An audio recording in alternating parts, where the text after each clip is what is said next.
This is Paula Palooza and a Sunday forum devoted to Paula Northwood. And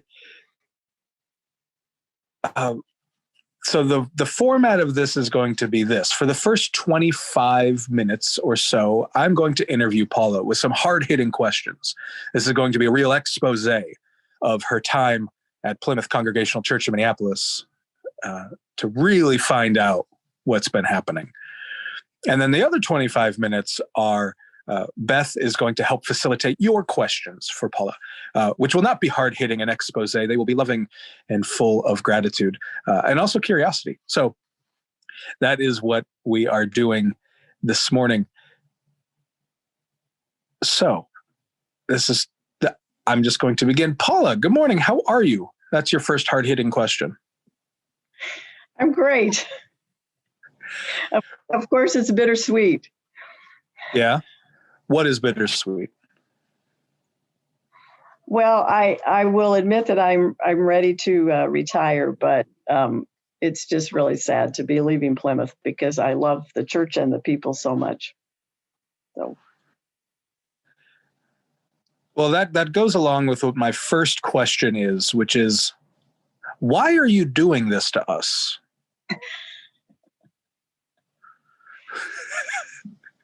Well, the simple reason is, well, I am 66, so that's a good time to retire. But I also feel like, I was hired to be the minister of children, youth, and family, then the minister of religious education, and then I got changed to the minister of spiritual formation. And, it's only the circumstances of the last few years that created an opening for me to work in this transition time.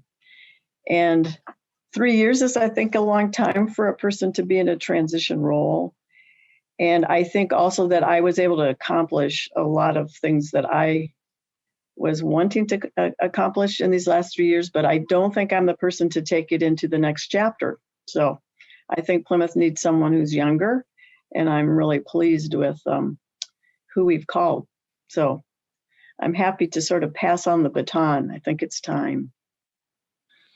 There's a lot of wisdom in that, and not everybody is able to have that lack of ego that allows for the decision to let go. And so thank you for having that wisdom and thoughtfulness. I've heard someone say that a good leader knows when it's time to leave. Yeah.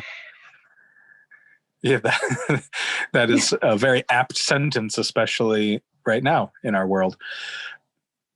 So, Paula Northwood, when you and I both grew up in the state of Ohio, I was going to say the great state of Ohio, but I'll just go with the state of Ohio. But we grew up on opposite parts of it. I grew up on the eastern coast of Ohio, the part that saw itself really as being part of, Youngstown thought of itself really as an extension of New Jersey, I think, more than part of the Midwest. But you grew up in Western Ohio, which is really much more Midwestern-y. It's more Indiana than it is Pennsylvania. Is that, am I correct on that? Yeah, I would say that's true. We certainly saw ourselves as Midwesterners. And you grew up in a town called Pandora. Yeah, Pandora, which is a delightful name. Do you know why it's called Pandora? No idea. Can you make up a reason for us? I know at one time it was called, I think, Pendleton, after a person who maybe they later found out did some sort of nefarious things. So I don't actually know the process of how they landed on Pandora. We always made lots of jokes about Pandora's box. And of course, when we were teenagers, it was like we really all needed to leave, get out of, open the lid of Pandora's box and get out of there. But yeah, I don't know where the name came from. And you grew up on a farm, yes? I did. What kinds of things did you farm? I grew up on as many of you know, because I bring it up often, a Mennonite farm. And we, in terms of crops, we mainly raised corn and soybeans. But for a few years, we actually raised tomatoes and sugar beets. And then we always had chickens, sheep, cattle, and some hogs. So we had livestock and crops. And then we, of course, always had a few things like some ponies, horses, the occasional goat, the occasional donkey. So it was in many ways, idyllic childhood. And you had 6 siblings, right? You were of 7? Yes. 4 brothers and 2 sisters. And where were you in that order? Second oldest, the first girl. My parents had this uncanny ability of giving birth to a boy and then a girl and then a boy and then a girl and then a boy and then a girl and then a boy.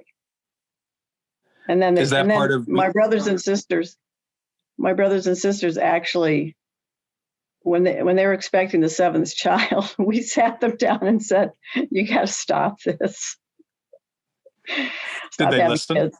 Or they must have listened. Yeah, they did. That was then the last one they had. I don't know why we thought it was embarrassing, but we did. Was that strange in Pandora to have a family that large? No. In fact, Pandora is, in terms of population, religious-wise, mainly Mennonites and Catholics. And, Catholics often have large families.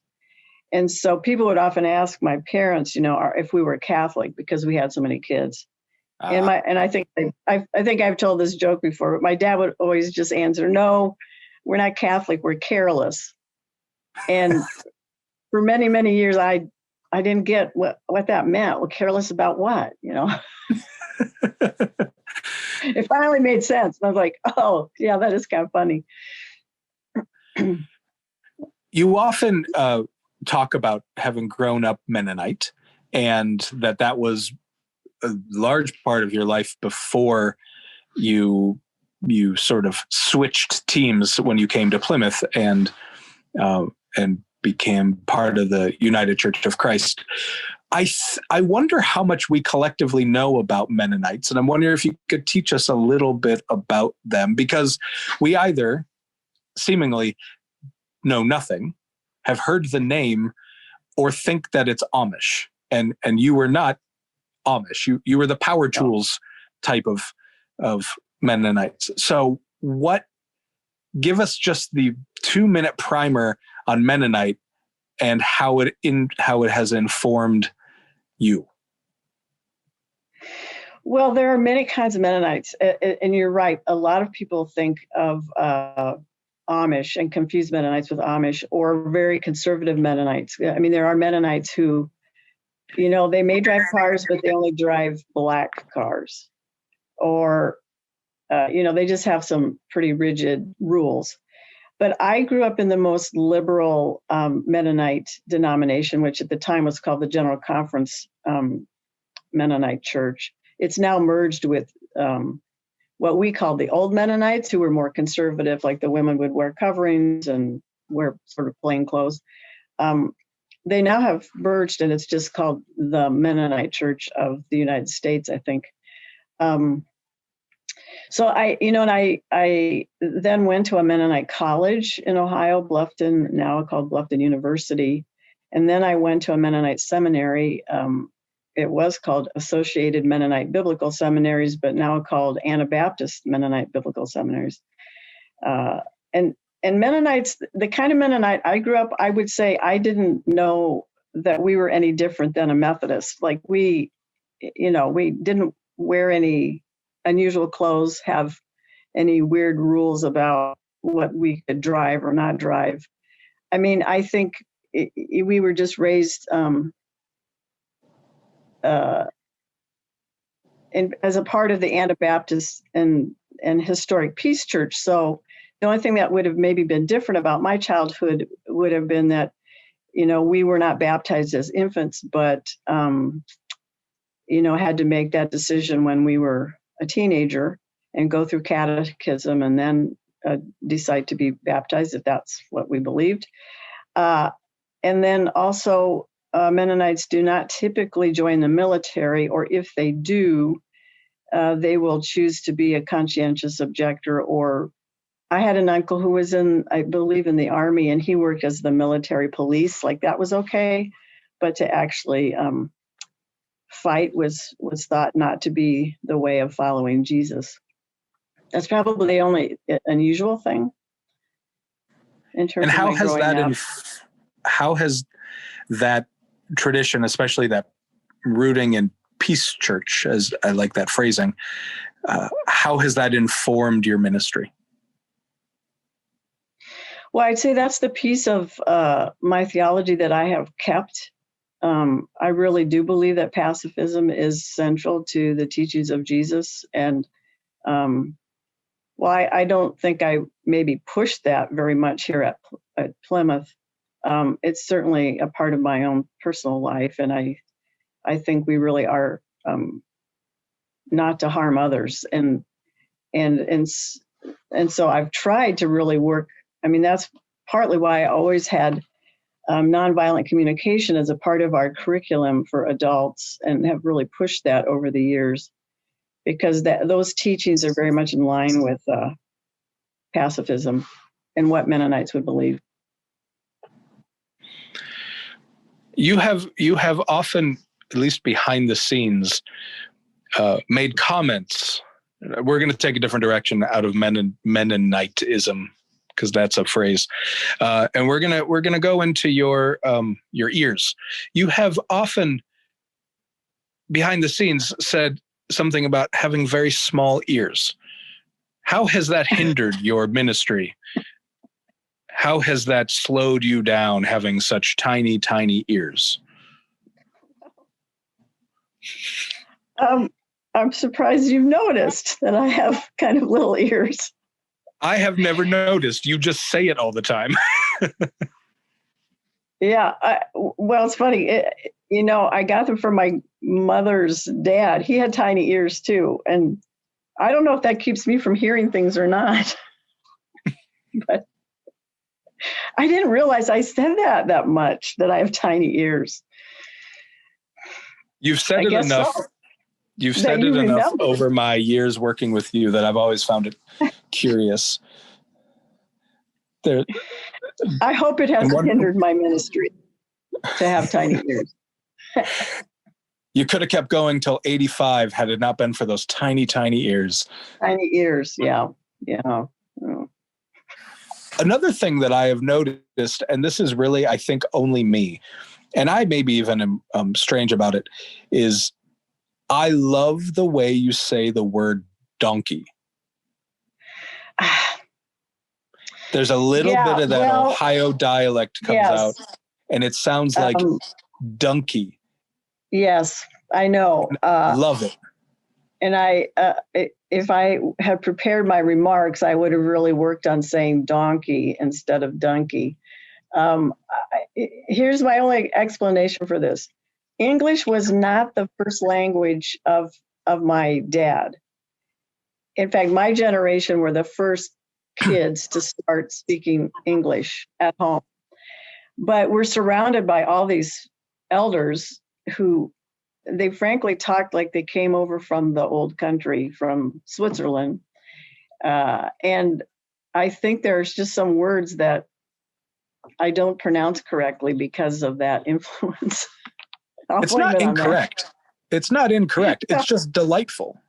It's a weird accent, I think, maybe. But I remember like the first Christmas here, and you read something or maybe it was Palm Sunday, I don't remember, some sort of moment where you had to say the word donkey multiple times, and every time it was donkey. And I thought, someday, hold this, Seth, someday there's going to be a use to pointing this out. And today's that day.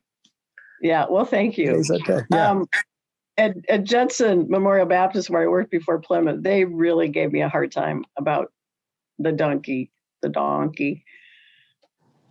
I don't know. I struggle with that word, I guess. But we had a donkey. His name was Casey. Lovely. A donkey named Casey. But apparently we called him a donkey. Yeah. I'm going to ask you one question with two parts, and then we're going to open it up to what are apparently, I can't see the questions at this moment, but apparently really thoughtful and intriguing questions, and probably much better than me asking you about how you say the word donkey. So one is, and this is that kind of question where I want you to just sort of, it will not be the correct answer, but I want to know what the first answer that comes to your mind. Okay. And it is, if you could, in all of your experience at Plymouth, if you could, and you've bottled up moments of it, and you could only keep one to sort of reopen and relive over and over again in your retirement, what would it be? And this could be seeing the candles lit on Christmas Eve, something in Chartres or India, or do you have a moment? The ones you've named are awesome, but I have to say that the moments I've really cherished have been confirmation Sundays.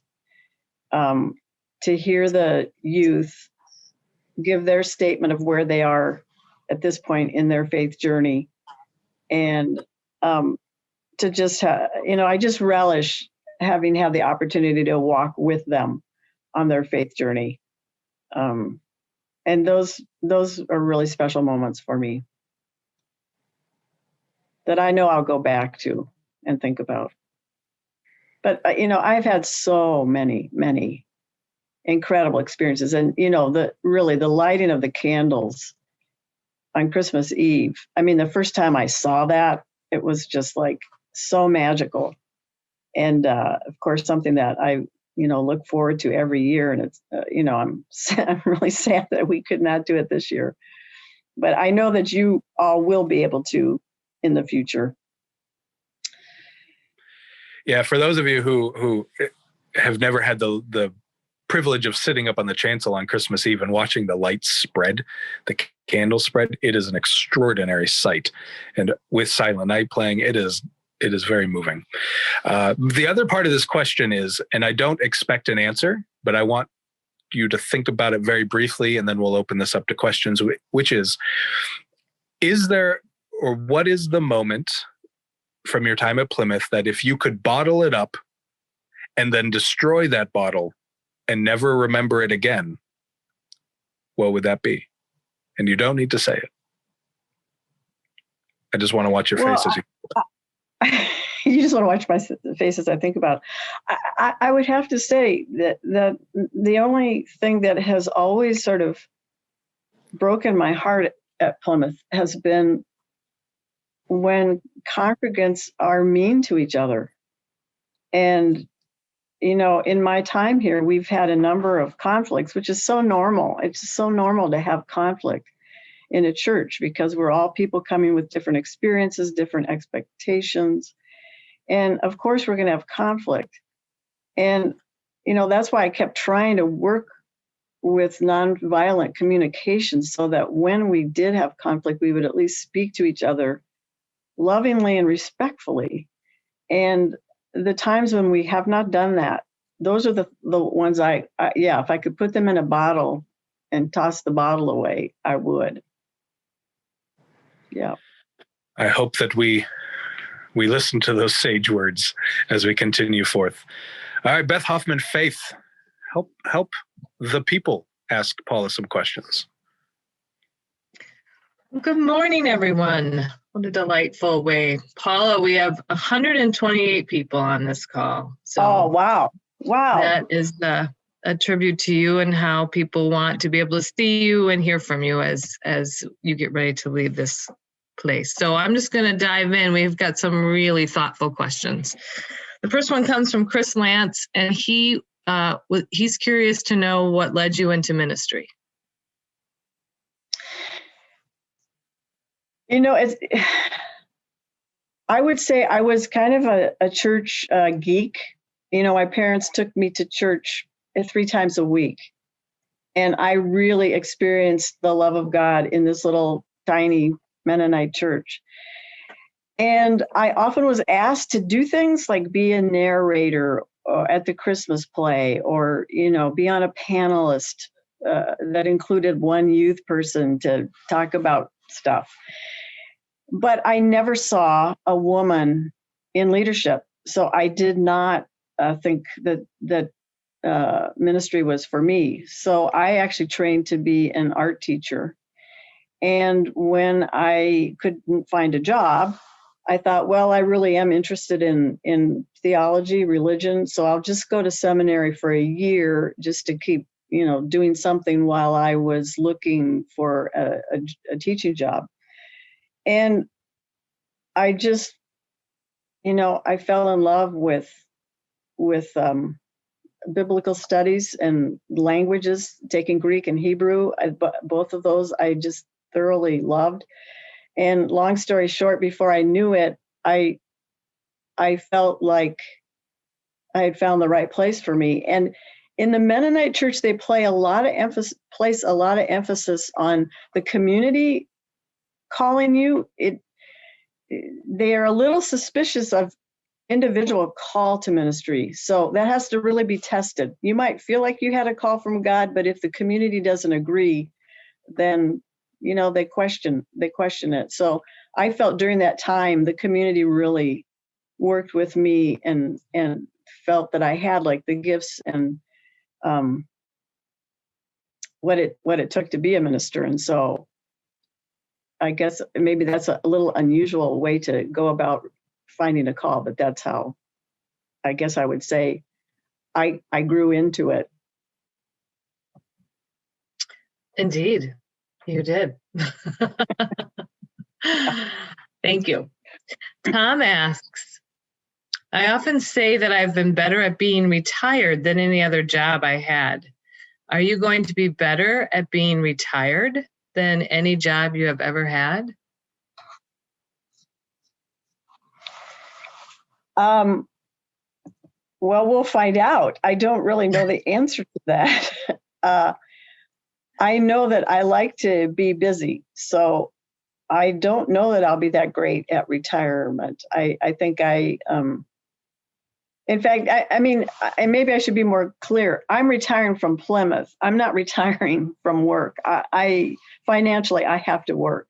So I'm going to take a couple of months off, but then I'll be looking for a job. So I hope to work. Go ahead. You hope to work. I hope to work for a long time. Yeah, in some fashion. I don't know what. So. Do you think you might detour from church or parish work to something else? Well, I've trained to be an interim or transitional minister, so I could do that. I will confess that I don't really care to do that during COVID. That doesn't intrigue me to try and get to know a congregation on Zoom. So I'm trying to just remain open. Some people have said to me they feel like I really do have gifts for interim work, and nonprofits use interim as well. So we'll see. We'll see what opens up. Do you plan to stay here in the area, or may you branch out farther? Well, as many of you know, my wife Andrea works as a psychologist at the Center for Victims of Torture. She's a clinical manager, and she is still going to continue to work for a few years. She's a bit younger than I am, so I'll be staying in the area, and don't have any plans. Although sometimes interim assignments can take you places, and I might be open to some amount of travel, but who knows? That's kind of a mystery at this point. John Humphrey asks, is being in the Northwoods a spiritual experience for you? And if it is, could you say more about that? I think growing up on the farm, I really have this really deep connection to creation and to the earth. And for many years, my former husband and I, we started a backpacking and canoeing camp up in Ely, and ran that camp for 30 years. And so, and I used to guide a number of, I really like to guide women into the wilderness, but I have guided, I would guess, over 50 trips into the Boundary Waters alone. And I've guided trips on the Appalachian Trail and a variety of places across the country. And yes, we used to have a teaching around creation spirituality where, and I really still believe this, if one does not have a deep spiritual connection to creation and to the earth, I don't think you fully understand our relationship with the Creator or with God. So that's very much what nurtures my spirituality, is that deep connection to the seasons of the earth and everything that's happening in creation, and our work towards stewardship and sustaining of this gift that God has given us. It's very much a part of my spiritual practice and who I am. Thank you. Bill and Ruth Davini ask, what have been your greatest theological influences?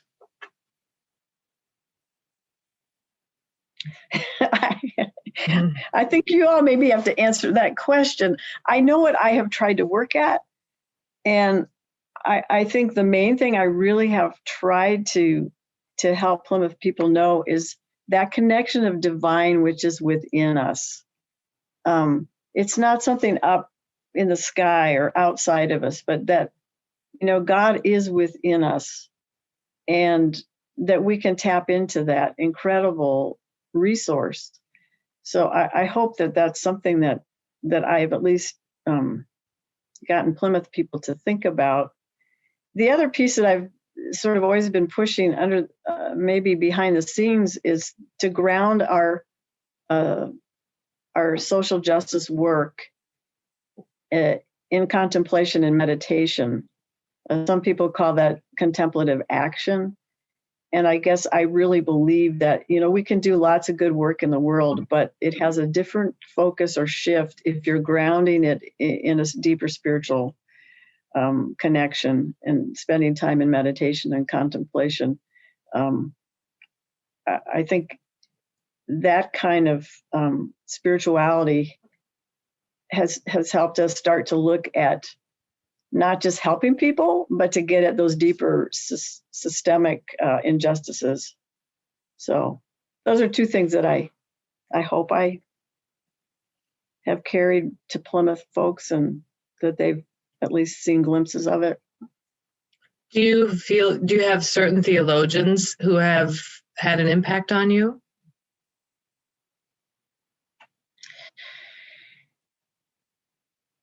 Well, I think many.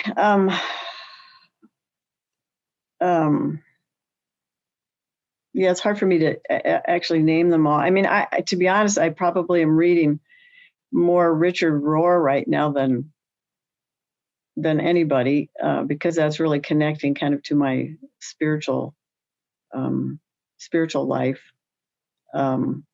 There's a number of women theologians that I have enjoyed over the years.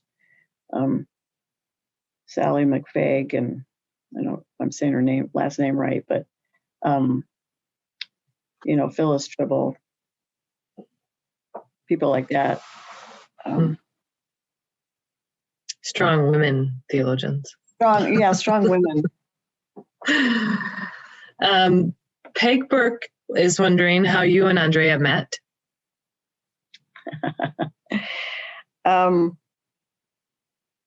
We actually met at the Mennonite church that I was pastoring here in the Seward neighborhood in Minneapolis. And we both were married to men at the time. And then Andrea got divorced and kind of moved on in her life. And, I had really been kind of dealing with my own sexual orientation and trying to figure that out. And, eventually kind of realized that the marriage I was in was not working for me. And then I got divorced, and then we connected at that point. Once we had, we're free to, I guess I'll say it this way, we were free to do that. So we had been friends for a while, but we were otherwise committed. And so we needed to kind of figure our way out of those relationships before we connected. But we've been together now, I think at least 25 years. Andrea is always better at dates than I am, so I'm going to give a guess of 25 years. And they've been wonderful years. Yeah. Peg also wonders if you have a favorite book about church leadership or spirituality or the like that you might recommend to us. Well, I think, they are the books that I've been having leadership read. Canoeing the Mountains by Todd Bolsinger. I just think, he's a little more obviously Presbyterian and maybe a little more evangelical. So, but if you can get past some of that language, I just think that's really great stuff. And then Gil Rendell's book, Quietly Courageous. I just feel like he's understanding the dynamic right now with Christendom being on the downswing, and churches are not attracting people, but there's a different way of doing church. And Plymouth has been so blessed in that we've not experienced the huge leaving of parishioners. And in my time, well, when I first started working at Plymouth, we used to say we had around 2,000, but then we did kind of a culling of the list and said, yeah, in reality, it's more like 17. And I think now we would say we're at 1,500. So there's a slow, I think, losing a membership, but we're also learning, and this is the silver lining of the coronavirus. We're learning that we have to do church in some different ways, and we can be more creative. And as many of you know, in terms of viewership, we've doubled our attendance. We would have 500 or so worshiping folk on a Sunday morning, and we now have 11 to 1,200 people who are viewing our worship. So, that's pretty exciting. So I think, those two books, I think, are books that just help you think about adaptive leadership. And Plymouth, as much as we sort of complain about change, we're really pretty nimble for a church this size. We've been able to adjust and respond to the current world. And I think you're going to keep doing that, and it's going to serve you well. I don't think Plymouth is going to go away for a really long time, if ever. Well, that sort of leads well into the next question. Sue Moses wonders, what is your advice for each of us at Plymouth as we work to move forward? And then she writes, without you. Yeah. Do you have some advice for us? Well, I always will say, work on your own individual spiritual life. And, I can't tell you how to do that. Like, I think everyone has a different spiritual practice, which makes sense and nurtures oneself. So, but figure that out. And then I think, you will discern with your clergy team kind of what God is calling you to next. And, this is kind of the occupational hazard, I guess, of being in ministry. We really don't try to point to ourselves. We're always trying to point you to something bigger, call it God or the higher being or whatever you want to, the creator, the sustainer of life, whatever you want to call that thing outside of us. We're always trying to point you to that, not to us. But we also know we're all attracted to people in certain ways.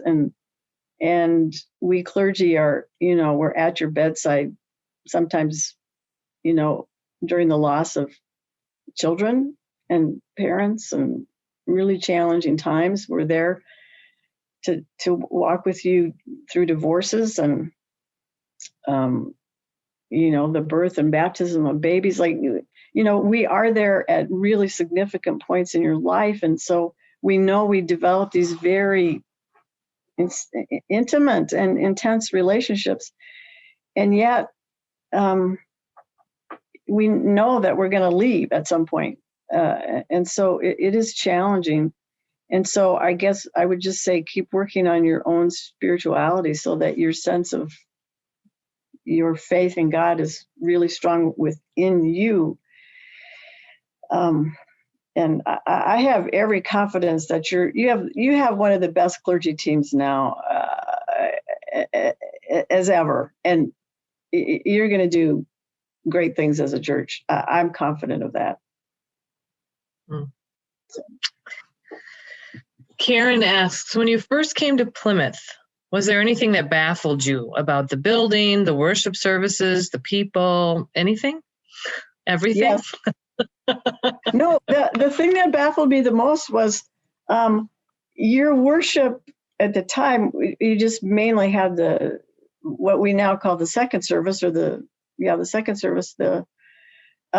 Your worship was so traditional, and yet your theology was so liberal, and that was just an enigma to me, because I was coming from tiny churches that frankly are more liberal. Even the American Baptist Church was more liberal or progressive in its expression of liturgy and music, and then they're very progressive in their preaching too. But Plymouth is very traditional. You're very high church. You were singing the old hymns with theological language that was not congruent with your preaching. And frankly, I've tried to at least change that a little bit to make it more congruent, because it does sound like a mixed message. And sometimes I would have kids in confirmation, spouting really conservative theology. And I think the only place they were getting it really was from the hymns, because it certainly was never anything that was preached. I mean, I would have kids say that, Jesus died on the cross to take away their sin. And, that isn't theology that we in a progressive church actually believe. So that was the thing that was kind of baffling to me. So this might lead nicely into the next question asked by Michael Thompson. What is the one thing Plymouth should be doing as we head into the future? You did give us some advice, but if you could name one thing you think we should be doing. This is what I would say is, I would use one word, partnership. Like, I think we have this incredible building, and in the future, we're going to need to partner more with either other organizations or other faiths to make the best use of our resources and to share our resources. So I hope that you start really looking for new avenues of connection, particularly, I would say, interfaith connections. For a little short period of time, we had a group of Muslim students. Some of them were trans, and they could not meet in any mosque in the Twin Cities. And so they were looking for space, and we welcomed them, and they met in our building for a while, but they were kind of small. And I think, students graduate and it kind of fell apart. But I would look for, like, we can handle that. We can handle having Muslim trans people worshiping in our building. Like, we're open to that. We're welcoming of that. So I would look for those kind of partnerships, because I think in the future, our world, our society really is going to need religious people who can talk to each other and love each other and respect each other's differences. So I would say partnerships. Look for partnerships. Thank you. I'm going to ask you a few more questions, and I'm doubtful we're going to get to all of them that have been asked, but they are really thoughtful, and hopefully we can record these so you will be able to see them later. But Nelson Berg writes, I have observed your recent years as acting senior minister with gratitude and pleasure. How has it changed you? How has it surprised you?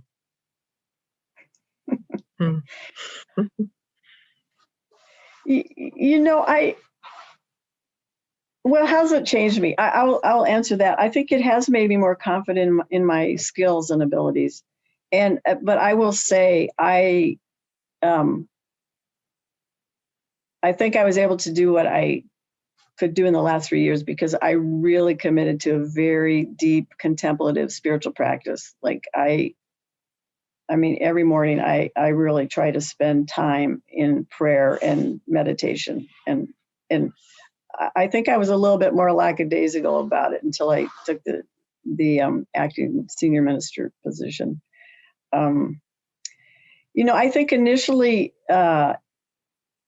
when I first started working at Plymouth, because the way the leadership was set up so hierarchical, they made the senior minister position look so complicated and difficult and challenging. And I thought, well, why would I want to deal with those problems?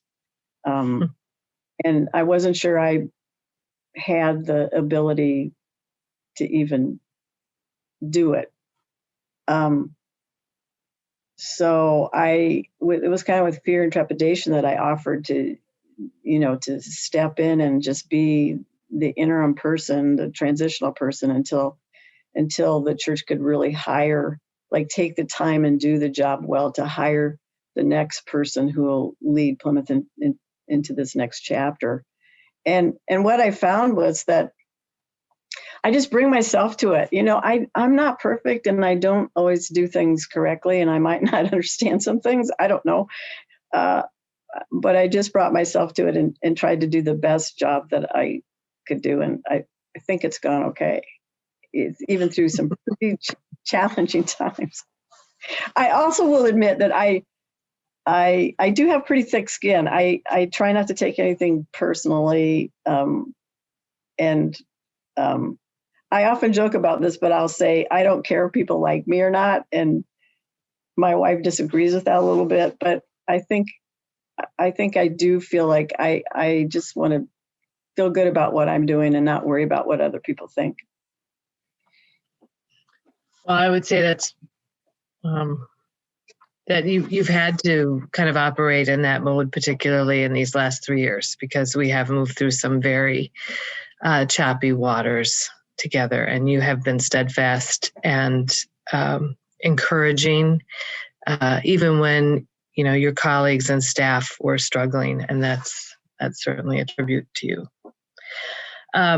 Diane Gordon and Carol Humphrey both have questions about art, so I'm going to ask them together. This may be getting close to our final questions here, but how do you maintain your interest in art these days? Diane asks. And Carol asks, do you think you will pursue your love of art more now that you will have some time?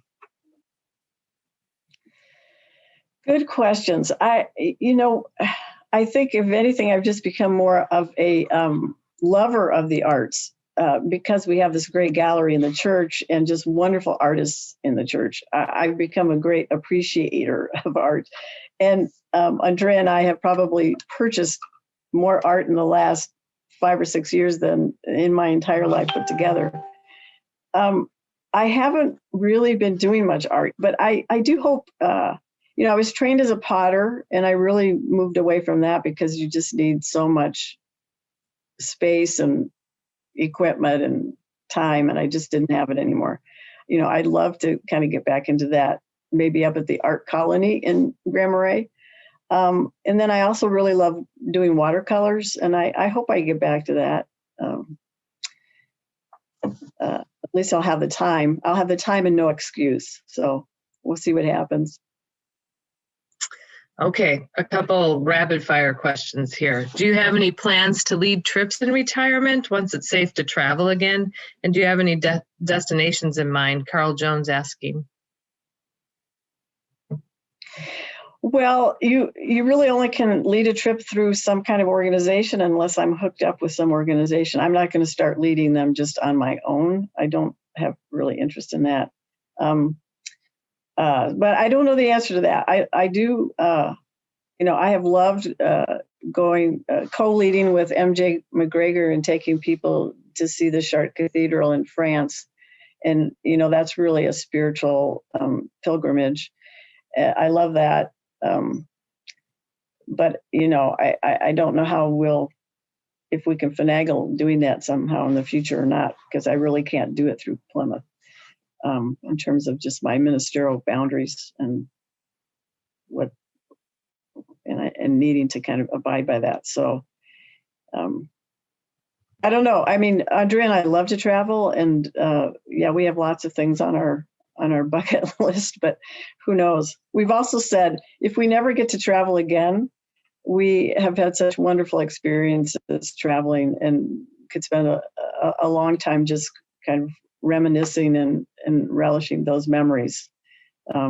Because we've been to India and to Greece and Malta and Turkey. We've been to different parts of Africa, South America. So we have traveled a lot. We would love to get back to New Zealand. That's probably the one that we love the most. And if we could ever go there again, we would. Well, and just to clarify, the question was from Rebecca Miller, not Carl Jones. But and finally, Joan Smiley commends your preaching and wonders if you might be thinking about compiling a book with your writing. Thank you for the compliment. And no, I don't think I know people do that. They put their sermons together, but I feel like a sermon really is preached in a particular moment at a particular time to a particular people. And to read them is not what a sermon is about. And that's just my own opinion. So I don't have any plans to do that. Well, Paula, thank you for being open to answer questions. You had no idea what to expect. Yeah. and doing it with grace. It wasn't too painful. It was, and I'm sorry that we couldn't get to everyone's questions today, but really grateful for this time. I am going to hand it back to Seth in just a moment, but I need to just say, and I'll say it again later, that being your colleague has been just one of the most tremendous blessings in my life. And I'm still in denial that when we come back after the first of the year, that you won't be in the office next door to mine. But I look forward to knowing that you are resting and recuperating. And I have no doubt that wherever you go next, you will be such a blessing to others. I want to remind people that at 10:30 there is worship via Facebook, or you can watch it on our website. And then come back for our fun roast and toast at 11:30. You can sign up via the Plymouth website, plymouth.org. That promises, Paula, to be a very fun time. Seth?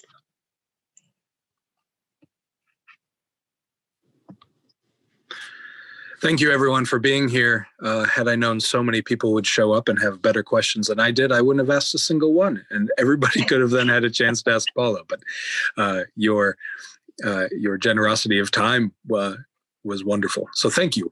Yeah. Sunday forums begin again in January, on January 3rd. So there will be no forum next week. And the Sunday Forum Committee has been working really well together and smartly to come up with another wonderful series between January and May of next year. So please, it will be advertised what they are once we get through Christmas and all of these goodbyes. And but January 3rd, we'll hear from Dan Swenson Klatt at Butter Bakery about how businesses can help mutual thriving in communities. And with that, we will see you at 10:30. And again at 11:30, you must register on the website for the Roast and Toast 11:30. Paula, my last question to you is, do you have any idea how much we are going to miss you? Well, I don't know. As much as I'm going to miss you all, maybe. Yeah. I love this place so much. So, and we love you. Thank you. All right. Please watch Paula's final sermon at 10:30. Be well. Take care.